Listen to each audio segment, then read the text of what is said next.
When he walked into the house that night, I realized something wasn't right. The excuse came quickly. Traffic was impossible, love. But before I could even finish the sentence, a detail stopped me in my tracks.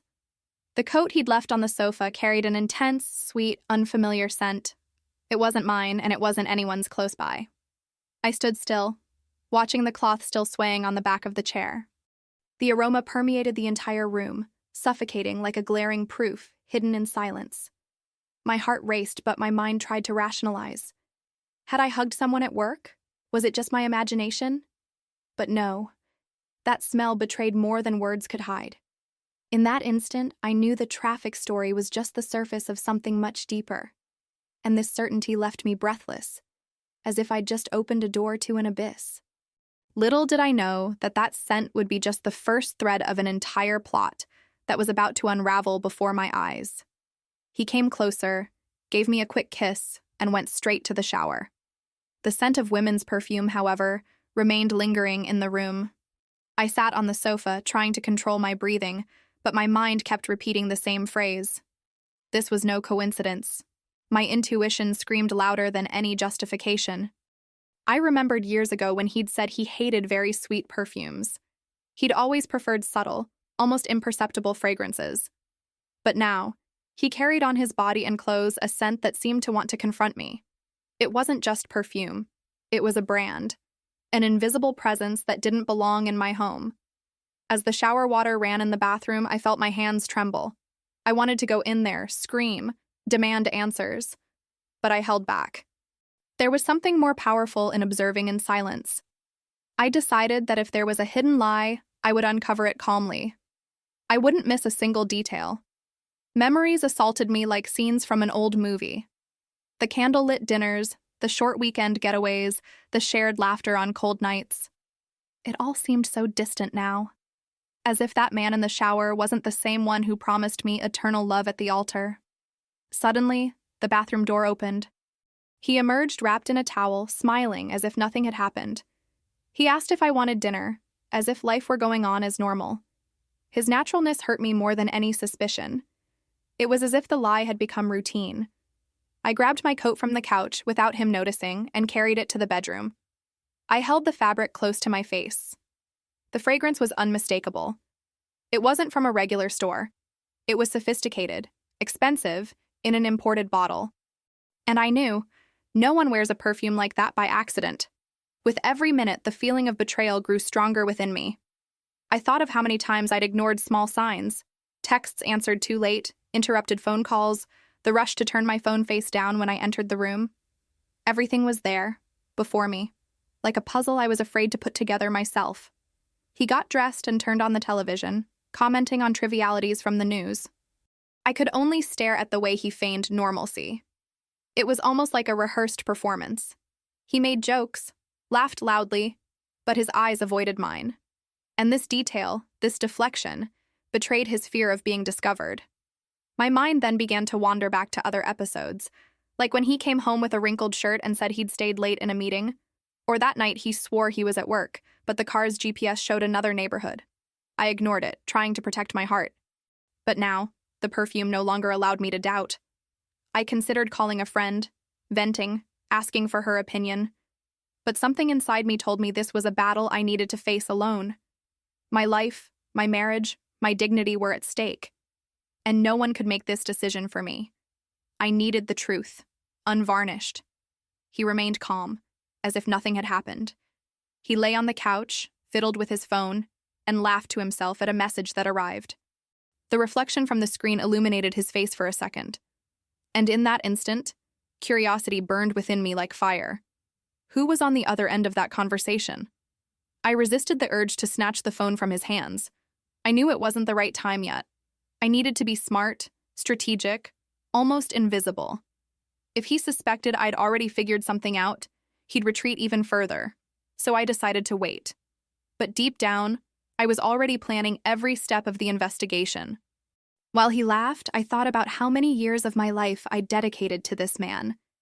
How many dreams we'd built together. How many memories we'd collected.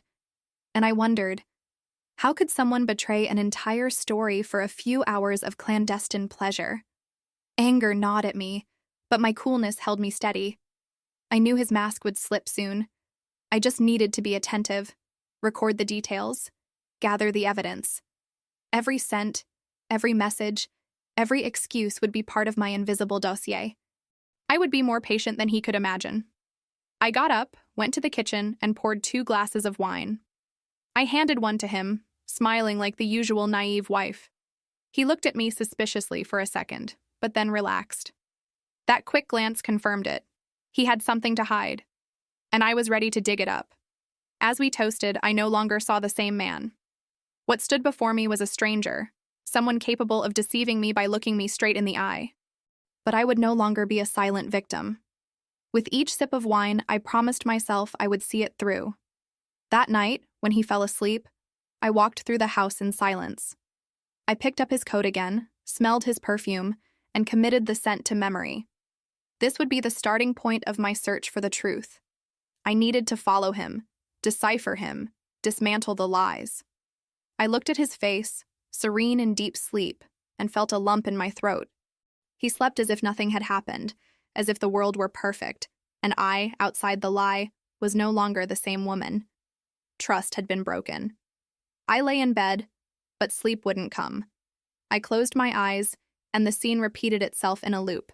Him coming into the house talking about the traffic, and the perfume screaming that another woman existed.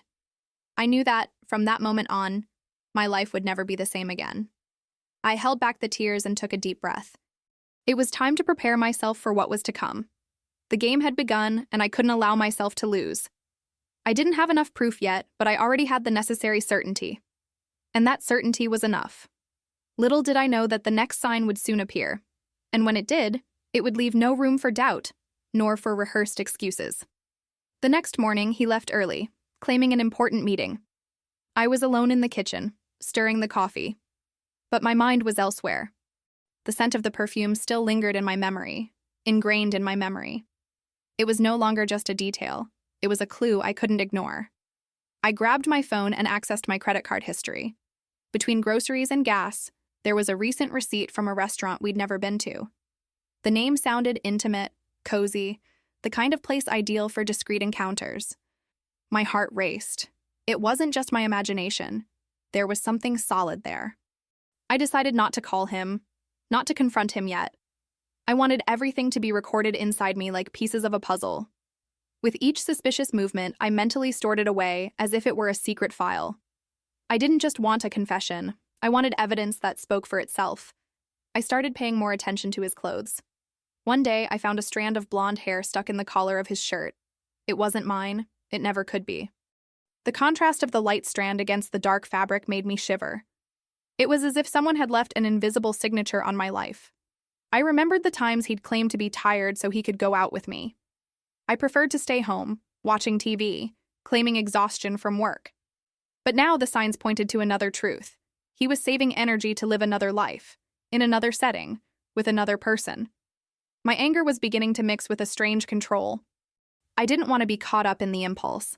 I knew the premature outburst would only give him time to protect himself. So I took a deep breath and chose strategic silence. It would be my shield and my weapon at the same time. That week, I noticed he'd changed the perfume he'd been wearing for years. Always faithful to a discreet fragrance, he now wore a new, intense scent, almost to mark his territory. It seemed cruelly ironic. He was trying to erase one smell with another, but deep down, it only reinforced the presence of someone else. At night when he slept, I would approach his clothes. I sniffed discreetly, like an investigator searching for evidence. Every detail became a silent scream. Different notes of soap, barely visible lipstick marks, odors that didn't belong in our home. It was impossible not to feel the betrayal in every fiber of the fabric. Even the smallest gestures began to betray him. Before, I always left my phone on the table, unlocked. Now I walked around with it glued to my body, like a walking safe. The glow of the screen reflected in his eyes brought smiles that weren't meant for me. One night, I saw his smartwatch vibrate with a notification. A red heart appeared for a second before he quickly turned the screen off.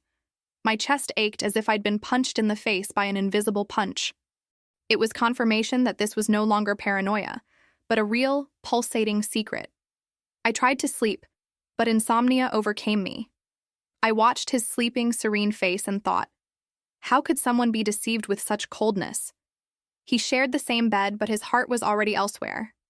And I was forced to witness this farce night after night. I remembered the friends who always warned me, women's intuition never fails. I laughed at them, saying my husband was different. Now I swallowed those words with a bitter taste of regret. Life seemed to be teaching me a harsh lesson, and I couldn't run from it any longer. I decided I would start writing down every detail. I opened a notebook hidden in my bedroom drawer and wrote, strange perfume on my coat, receipt from an unknown restaurant, strand of blonde hair, emoji on my smartwatch. With each line, my secret diary became the silent chronicle of my marriage's downfall. I began to observe him even in the small silences. If before we'd chatted about the day, now he preferred to check his phone. If before he'd bothered to listen to me, now he only responded in monosyllables. The distance between us grew like an invisible wall he seemed intent on building. Sunday dinner was the most revealing. Sitting at the table, he received a text and smiled discreetly. When he looked at me, he tried to hide it, but his eyes had already spoken. It was a gleam of desire, a reflection I hadn't seen in years. And it wasn't for me. In that moment, I realized the betrayal wasn't just physical. It was emotional, profound, ripping from me everything we'd built together. I wasn't just losing a husband.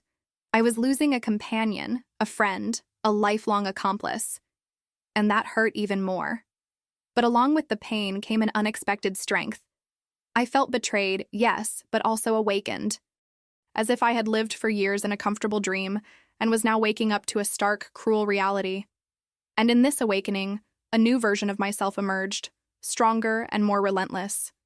His every look, his every movement was now registered in my memory. I knew that soon, the castle of lies would fall. No mask could withstand the weight of so much accumulated evidence. I simply needed to wait for the right moment to pull the thread that would unravel the entire plot. And it was in this state of silent vigil that I realized something even more disturbing. The signs I had encountered so far were only the surface. The true secret was about to emerge, and when it did, it would leave no room for excuses. It would be the final blow to the last illusions I still harbored. The following days became an invisible prison. I smiled at breakfast, chatted about trivial things, but inside, I watched his every gesture. His eyes darted away too quickly, his messages deleted before I could even peek. His every move was a poorly rehearsed act. One afternoon, while putting his clothes in the wash, I found a small receipt in his pocket. It was from a florist. A single red rose purchased at 6 p.m. on a Tuesday when he said he was in a meeting. I never received that flower. The shock pierced me like a silent dagger. That night, I cooked his favorite meal, trying to act as if nothing had happened. He complimented the food, kissed me on the forehead, and went to take a shower.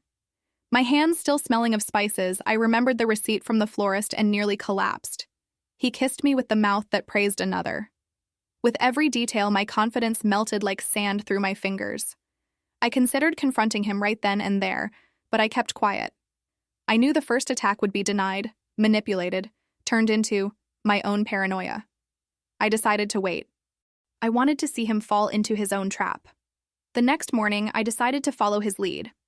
I said I'd go to the market, but in reality, I parked my car 2 blocks from the company.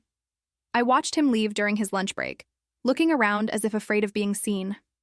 And then, he walked into a cafe with someone. My heart nearly stopped. The blonde woman beside him smiled as if she already knew every detail of him intimately. She touched his arm naturally, and he didn't flinch. He ordered something at the counter while she laughed at a joke.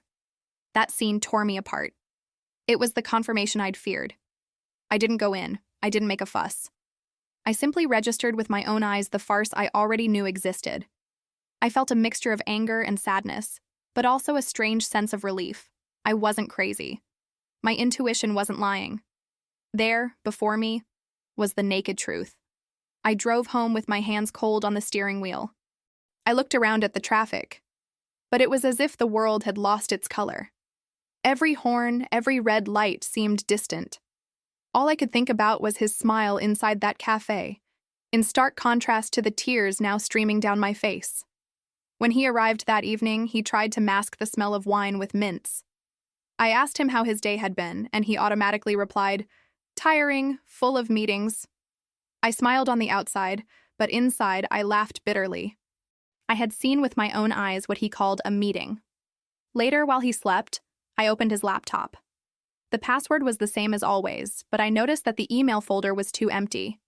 The frequent deletion was obvious. Even so, I found a forgotten note in the sketchpad. Hotel, Saturday, 7 p.m. My entire body froze. I considered crying, screaming, but a strange force took over me. The pain turned into strategy. I decided I wouldn't warn him. I would go to that hotel myself and see the theater close with my own eyes. There would be no denying it after that. I spent the next few days like someone carrying an explosive secret. I cooked, I worked, I smiled at the neighbors, but inside I counted the hours until Saturday. The clock seemed to mock me, dragging on with every minute. When Saturday arrived, I dressed calmly. I chose a neutral outfit, tied my hair back, and put on a discreet lipstick. I didn't want to be noticed, just to witness it. With every second, my breath grew shallower, as if I were heading to a silent battlefield. I arrived at the hotel 15 minutes early. I parked the car on a nearby street and walked to the reception. I pretended to look for someone, but in reality, I watched every movement. The room smelled of artificial flowers and expensive secrets. And then I saw him come in. He was wearing a dress shirt, his hair too neat for a simple Saturday. In his pocket, he carried the same cell phone he always hid from me. He approached the reception desk and gave her name. My stomach churned. Seconds later, she appeared. The hug was quick, but intimate enough to tear me apart. They laughed, grabbed the key, and continued down the hallway. Hidden behind a column, I felt my entire life flash before my eyes. My heart told me to scream, to run to them and expose everything. But my cold mind said no. Not yet. I needed more, needed him to dig his own hole to the bottom. And in that silence, a vengeance began to blossom within me. I walked back to the car in shock. My hands trembled, my vision blurred with tears. But along with the pain, a certainty invaded me. Nothing would ever be the same again. The mask had fallen, and I had seen the true face behind the pretense. That night, lying alone in bed, I felt an emptiness impossible to explain. His body was gone, but the betrayal weighed heavily as if it filled the entire room. And, through my tears, I made a silent promise. I would see it through to the end. Little did I know that the next clue would come from where I least expected it. And it would be so devastating that it would not only confirm the betrayal, but reveal secrets I could never have imagined. Sunday dawned heavy, and I no longer recognized my own home. The silence seemed to crush me, as if the walls held the secrets I had just discovered. He slept peacefully beside me, but all I could see was the scene at the hotel replayed 1,000 times in my mind.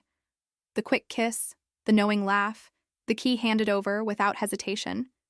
It was as if I had witnessed the end of my own story. I got up early and made breakfast as if nothing had happened. I set the table, poured the hot coffee, and smiled when he arrived with his hair in disarray. He kissed me on the cheek and said, "Good morning," naturally. That act made me nauseous. It was like watching a rehearsed actor playing a role I already knew was false. While he talked about football and his plans for the week, all I could think about was the sound of that woman's laughter. The laughter that wasn't mine, but now occupied the space that had always been mine. And that hurt more than any physical betrayal. The emotional intimacy was the deepest stab. I decided to act calmly. While he was talking, I surreptitiously took his cell phone when he went to the bathroom. I held the device up to the light and noticed something strange. There was no call history. Everything was too clean. The constant deletion was a silent confession. The emptiness of the evidence was, in itself, proof. I wrote again in my secret notebook, "Hotel, seen in person, key delivered, complicit laughter." With each line, my diary transformed into a war log. It wasn't just about betrayal, it was about emotional survival. I needed to save every detail as ammunition for the right moment. That afternoon, we went to visit his parents. In the car, he drove humming, as if the world were perfect. I looked to the side, watching the movement on the street, and thought, how can someone live two lives at once? How can they share the same body between two stories without going mad? At his in-laws' house, he behaved as always. The exemplary husband, the attentive son-in-law, the perfect man.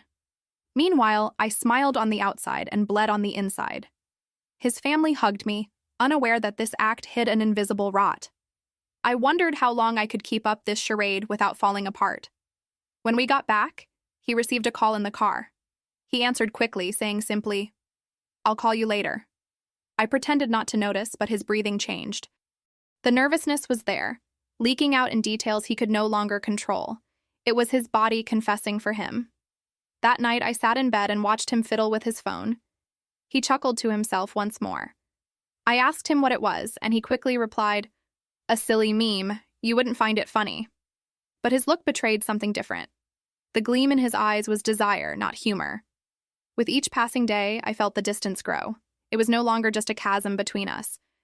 It was as if we were living in parallel universes. He in his, full of secrets, and I in mine, trying to decipher every bit of hidden truth. This duality was eating me up. I decided to take a different path. I began observing his work routine. I called the company pretending to want to speak with him, but discovered he had already left. The clock read 7 p.m. He had said he would stay late for a meeting. Once again, the charade was crumbling. I went to the garage that same night. I checked the car's odometer. The kilometers driven didn't match the commute to work. There was something more. He wasn't just lying to me, he was even lying to the car itself, as if the wheels betrayed the geography of his betrayal.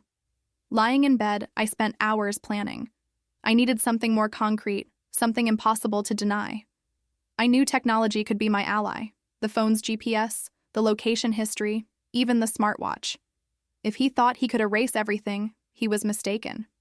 There's always a trail. The next day, when he went to shower, I quickly accessed his smartwatch. I browsed through the options and in seconds, found what I needed. Hiking records in places we hadn't seen before. Small maps, dates, times. Each trail was a line on the map of the lie. I felt my hands tremble, but also a strange sense of victory. Now I had something concrete, not just impressions or smells. I had coordinates, digital proof that couldn't be explained away with banal excuses. The terrain of betrayal was mapped. That night, I smiled at him like never before. I caressed him, asked about his day, acted like the perfect wife. And he, trusting, embraced me, unaware that I already held the key that could destroy his entire deception. It was like dancing with the enemy, knowing I had already won. With each gesture of affection from him, I could only think, "You have no idea what I already know." This feeling was bitter and powerful at the same time. I had crossed the threshold of suffering, and now I was beginning to feel the coldness of the strategy. I was no longer just a victim. I was becoming a hunter. The following days would be the ultimate test of my patience. I needed to wait for the right opportunity, the moment when the truth would explode before everyone. And that moment was closer than he could ever imagine. Little did I know that soon, a simple forgotten message on his phone would be the spark that ignited the entire lie. And this time, there would be no deleting it, no escaping it. That morning, his phone vibrated on the kitchen table while he was showering. The screen flickered on, revealing only a fragment of the message before the screen went blank. "It was wonderful yesterday." My heart stopped for a second. That left no room for doubt. It was the confession I'd so dreaded. I took the phone in my hands, hesitating for a moment. I knew the password was the same as always, but my body trembled just thinking about opening it. I took a deep breath and unlocked it. The first screen of conversations was already an avalanche of evidence. Hearts, kisses, intimate laughter. It was as if the betrayal screamed before me. With each scroll, my stomach churned. Messages detailing encounters, future plans, secret dinners. She said phrases that burned me inside. "You are my refuge. Only with you do I feel alive." It was cruel to read that the man who slept with me was the same one who promised life to another. I closed my eyes, trying to control my tears. I didn't want him to realize I already knew. It wasn't the time yet. I needed to be cold, ruthless. So I took quick screenshots, sent them to my own email, and deleted the records. The evidence was now safe with me. When he came out of the bathroom, I had already set the table. I smiled, poured coffee, and feigned normalcy. He looked at me with practiced affection, kissed me on the cheek, and asked about my day. I responded calmly, as if I hadn't just seen the most painful test of my life. Throughout the afternoon, I secretly reread the screenshots. Each word was a dagger, but also a weapon.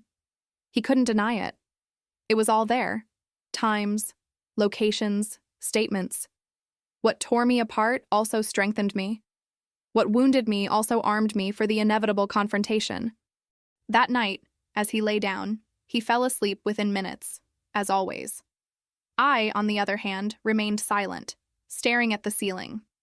The image of the lit screen kept replaying in my mind. I knew there was no going back. The marriage, as I knew it, was over. I spent the early morning reflecting. Was it worth destroying everything at once? Should I wait a little longer, accumulating even more devastating evidence?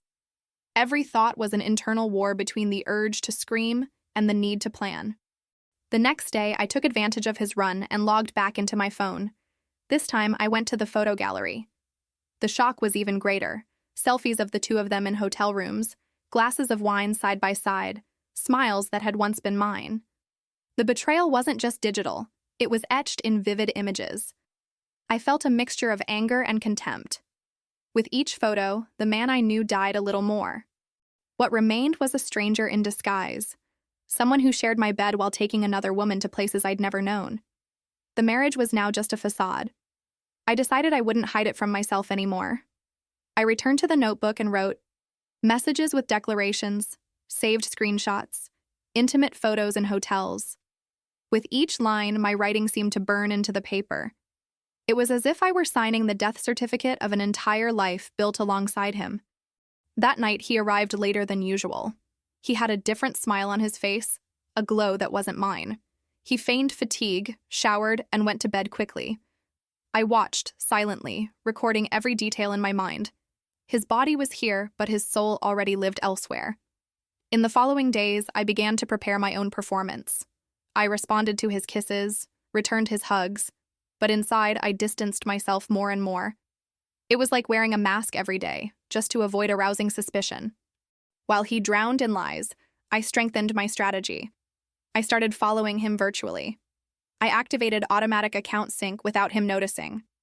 Now every photo, every deleted message also landed in my email. It was like having a secret window into the parallel life he was trying to hide. He thought he was clever, but he was already in my hands, and that's how I discovered something even more disturbing. Among the messages were conversations about future trips. He promised to take her out of the country, talked about starting over, and even considered quietly separating from me. Reading this made me tremble with rage. I wouldn't be dismissed like a shadow. From that moment on, something changed inside me. The pain gave way to a dangerous, almost deathly calm. I no longer wanted to just know. I wanted to watch him crumble, to lose everything he'd built on lies.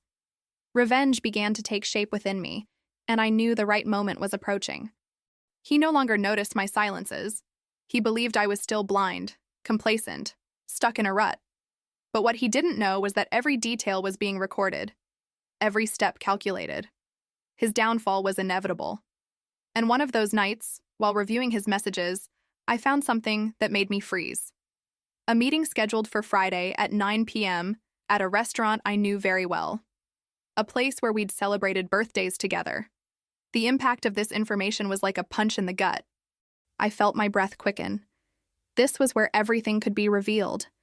The table that was once ours would now be the setting for his most blatant lie. And I knew I couldn't miss this opportunity. The stage was set, and I already knew what my role would be. Little did he imagine that that Friday, the romantic dinner he'd planned would be the beginning of his worst nightmare. Friday arrived like a weight on my chest. From early on, I knew the night would be decisive. The clock seemed to mock me, each minute taking an eternity. As he got ready, applying perfume and fixing his hair, I watched him silently. It was like watching a stranger prepare for a date. He left home at 8:30 p.m., claiming to have a quick work get-together. I smiled and said goodnight, but inside I was burning with anger. I waited 5 minutes, took my keys, and continued on my way discreetly. My heart was beating so hard that it felt like it wanted to break through my ribs. I arrived at the restaurant and parked on a nearby street. I walked slowly to the entrance, feeling the cold of the night cross my skin. The illuminated facade seemed to mock me, as if it kept secrets behind its glass walls. I took a deep breath before entering. Inside, the atmosphere was welcoming, elegant, lit by candles on the tables. I remembered when we had celebrated our wedding anniversary there. The irony crushed me. And then, my eyes met the scene that I feared, and at the same time longed to witness. There he was, sitting across from her. He smiled, gestured, seemed completely committed. The woman, blonde, elegant, held his hand on the table. The gesture was too intimate to leave any doubt. The world around me lost its sound. There was only that image. I hid in a corner of the room, behind a column. I observed every detail.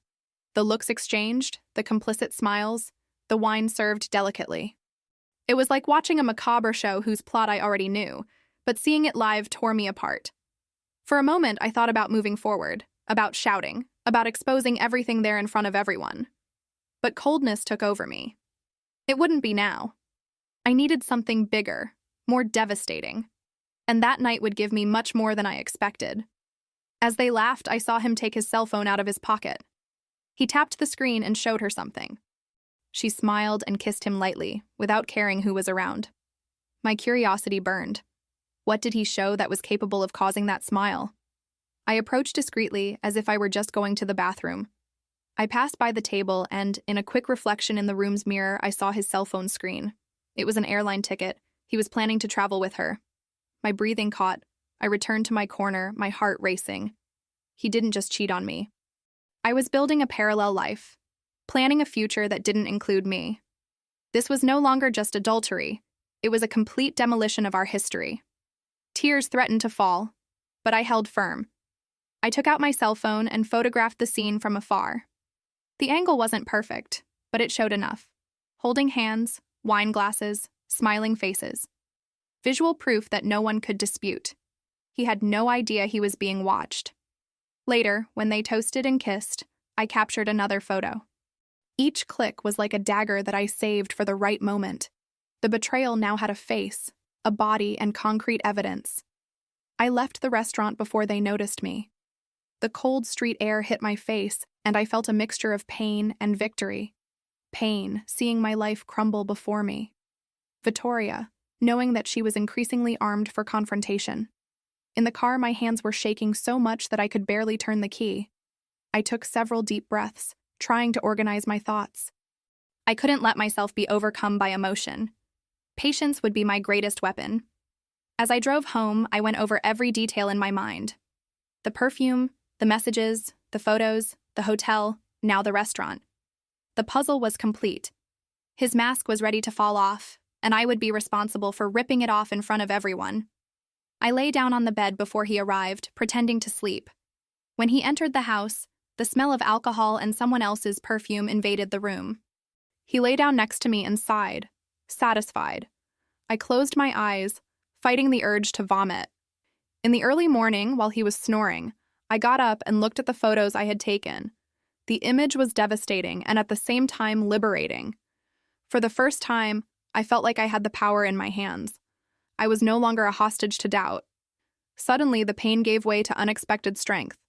I no longer wanted to just survive the lie. I wanted to see him burn inside her, lose everything he believed he controlled. My pain turned into strategy. My sorrow, in ammunition. And so, that night, I realized that the confrontation was not just inevitable. It would be unforgettable. He had no idea that he was about to face the woman he thought was submissive, but who was now reborn as his biggest threat.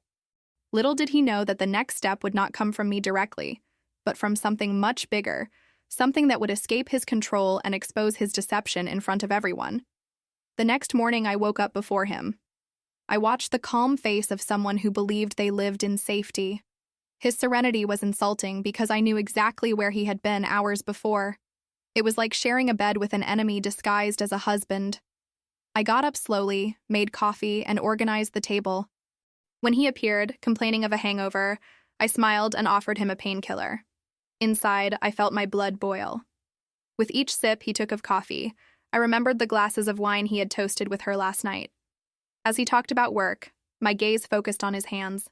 The same hands that held hers on the table. The same ones that slid into her hair in public, without remorse. It was almost unbearable to stay calm, but I needed to stick to my plan. I secretly took the cell phone again, This time I didn't have to look far. A notification flashed quickly with a red heart. I turned off the screen before he noticed. His carelessness was my ally. The more I trusted in my silence, the more proof I gave myself. I spent the rest of the day rereading saved messages. Each statement was like dynamite about to explode, and I knew that the moment of the trigger was approaching. What hurt me also made me stronger, because I no longer cried like I used to. I planned. In the evening, we went to a family dinner. My eyes roamed the restaurant, trying to find some detail that would betray his lie. He, as always, was impeccable. He played with his nephews, talked to his brothers-in-law, as if he were the perfect husband. But his look betrayed me. With each discreet vibration of the cell phone, his eyes shone in secret. I knew they weren't work messages. The anxiety to respond was visible. He was there with his body present, but his mind was having dinner elsewhere. I returned home determined. I took all the evidence I had, photos, prints, invoices, clock records. I organized everything in a hidden folder on the computer. This wasn't just my defense. It was my weapon. A time bomb waiting for the right moment. As he slept, I wondered what impact it would have on his life. Friends, coworkers, family, everyone would see who he really was. The image of the exemplary man would shatter in seconds, and I would be responsible for pulling the rug out from under it. In the following days, I continued the theater. I kissed, smiled, participated in conversations, but inside me, I was no longer the same. I was a volcano about to erupt. Every new detail I discovered was more fuel added to the fire of my revenge. One day, he left his laptop open in the room. I went to my archived email box and found a receipt for a resort reservation. 2 guests, luxury suite, date set for 2 weeks from now. My heart froze. He didn't just lie, he planned a parallel future. I closed the computer and took a deep breath. That was more than I needed. The betrayal was not just temporary, it was engineered. He was willing to exchange years of history for an adventure disguised as love. And this audacity only increased my determination. During dinner, I casually asked about vacations. He stuttered, looked away, and replied that he hadn't thought of that yet. I smiled sweetly, but inside I burned with hatred. The resort was paid for, but he swore he had no plans. His theater was falling apart in my eyes. I went back to my room and wrote in my notebook, resort reservation, 2 people, luxury suite. Each line was like a nail in the coffin of our marriage. I no longer wrote with pain, I wrote with conviction. His end was already sealed. At work, I noticed that he started leaving early. I used banal excuses, such as, I need to go to the store, or I'm going to fill up the car. I no longer believed in anything. I followed him once more and confirmed. His shortcuts always took him to the same street, the same neighborhood, the hiding place of lies. The anger that once paralyzed me now moved me. I no longer saw myself as a victim. He was in control, just waiting for the right moment to act. He didn't realize it, but each lie added strength to my truth. I no longer needed to chase. I was waiting for him to surrender. At home, I continued to feed his ego. I asked about work, forced a laugh, prepared his favorite dishes. He believed he was in full control, when in fact he was already a prisoner of his own trap, and I had the key to each lock. Sometimes I thought about just throwing all the evidence on the table and ending the story there. But he soon remembered. That wouldn't be enough. He needed to feel the weight of humiliation, the bitter taste of losing what he valued most, his image in front of everyone. So I decided to wait a little longer. Because deep down, I knew. When the truth exploded, it wouldn't just destroy our marriage. It would destroy your reputation, your career, your relationships. He would lose everything at once, and I would finally be reborn free. It was in this calculated silence that an unexpected detail emerged. A forgotten message on a work app, a suspicious invitation, an ambiguous phrase. The kind of slip-up that could set everything on fire faster than I planned. And at that moment I realized his fall was much closer than I imagined. Monday started with a heavy silence inside me. He left the house early, left a quick kiss on the forehead, and said, "Have a good week," as if nothing was happening. I responded with a smile that hid the fury that consumed me inside. The printout of the hotel reservation still burned in my memory, and it was impossible to pretend that life was normal. As his car disappeared down the street, I felt myself getting closer and closer to the point of no return. At work, my mind couldn't settle on anything. Each meeting seemed like just a break for me to mentally organize my tests and plans again. I knew I was facing a silent war, where every detail was a weapon. I started rereading the messages, the photos, the receipts, like someone memorizing a map of a battlefield. There was no more room for impulses, only for strategy. In the afternoon, he called me asking about dinner. His voice was calm, sweet, just like always, and that irritated me even more. I responded coldly, as if I was calm, and agreed to prepare something simple. I wanted to see him sitting in front of me, smiling as if nothing was wrong, without having the slightest idea of what I already knew. It was a perfect rehearsal for the upcoming confrontation. I came home early and calmly tidied the living room. I organized the cushions, put the coffee table in place, and left the charged tablet on it. The photos and prints were all in a visible folder. I wanted him to see, for there to be no escape. It was like setting a trap, with the certainty that the prey would enter on its own. When he arrived, I noticed the sweat on his hands and the strong smell of perfume. The excuse came quickly. Tiring day. I just invited him to sit down. I opened the tablet and projected the photos onto the television screen. The silence was instantaneous. His eyes widened, he tried to hide it, but the paleness on his face gave everything away. The images showed the restaurant, the hands held, the smiles he thought were hidden. The messages completed the scene with words that could not be justified. The truth was before him, naked and undeniable. The first reaction was predictable. He tried to deny it, saying it was a setup, that someone was trying to destroy our marriage. But his voice shook, and the conviction didn't hold. When I showed him the reservation receipts, the prints with dates and times, I realized he was stuck. The mask fell at once, and what remained was the silence of a trapped man. He tried to reverse the situation. He said that I was invading his privacy, that I didn't trust him, that I was destroying the relationship out of baseless jealousy. Typical. But every word sounded empty. I was no longer the same woman I was before.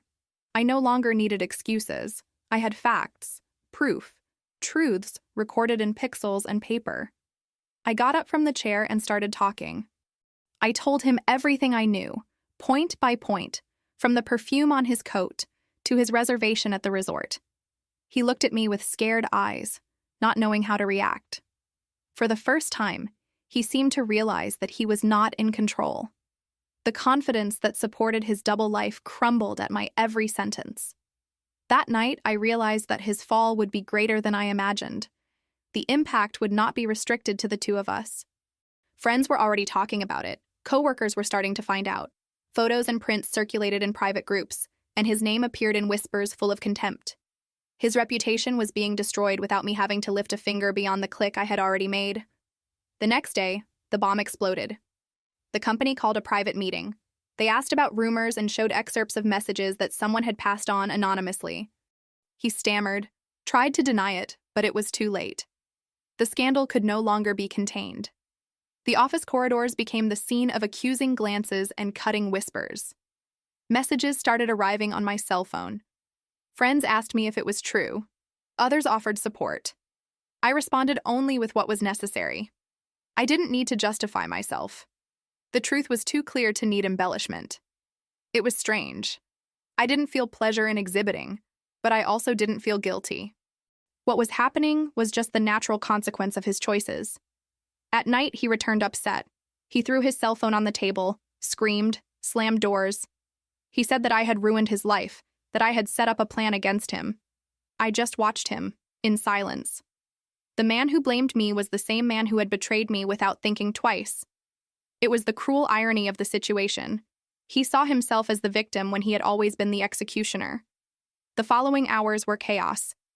Phone calls, messages from family, accusations, questions.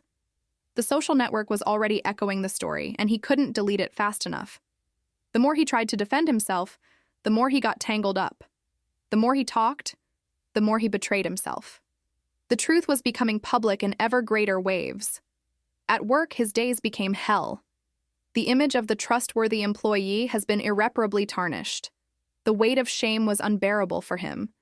But for me, it was liberating.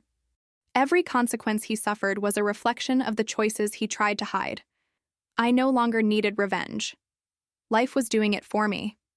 Even so, I realized that the final blow was still missing, something that would end the cycle once and for all, that would leave no room for return. I knew this moment was about to arrive. He was already fragile, lost, surrounded by judgments. One last push would be enough for it to fall once and for all. I began to observe his movements even more closely. The cell phone, the calls, the increasingly desperate meetings. The lover, previously confident, began to walk away. He was no longer the attractive man of a parallel life. It was just a burden, a problem. The lie finally showed its cost. I went to bed that night with a strange feeling. There was no joy in seeing his fall, but there was justice. It wasn't about revenge. It was about putting an end to a cycle of destruction. The pain was still there, but it was accompanied by the certainty that I had won. And as I stared at the dark ceiling of the room, I noticed something bigger.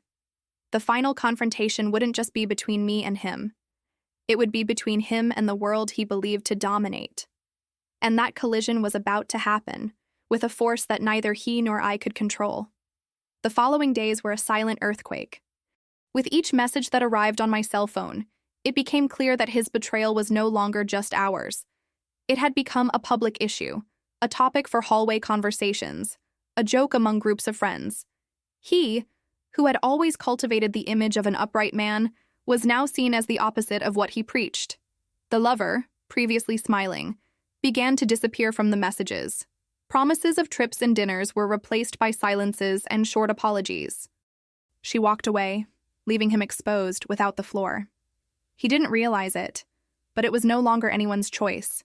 It was just a portrait of failure, abandoned by those who supported him in the shadows. I watched everything with a mixture of pain and coldness. There was no pleasure in seeing him torn apart, but there was justice. It was as if every tear I shed had now returned in the form of a mirror.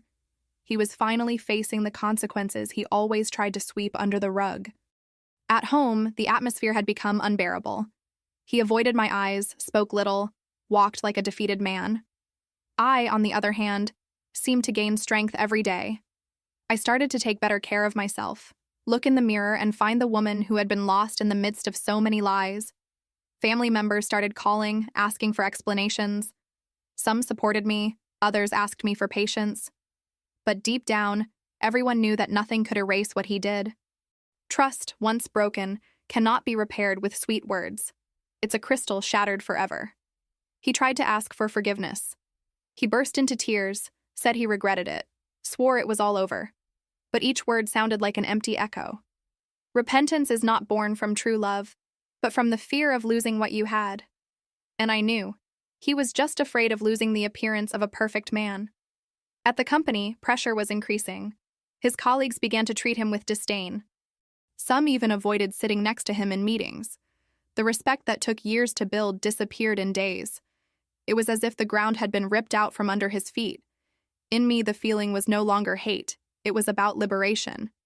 I realized that I didn't need to carry the weight of betrayal for the rest of my life. It wasn't me who had failed. It wasn't me who had lied. The responsibility was his, and I was ready to let go of that burden. The nights previously full of insomnia began to get lighter.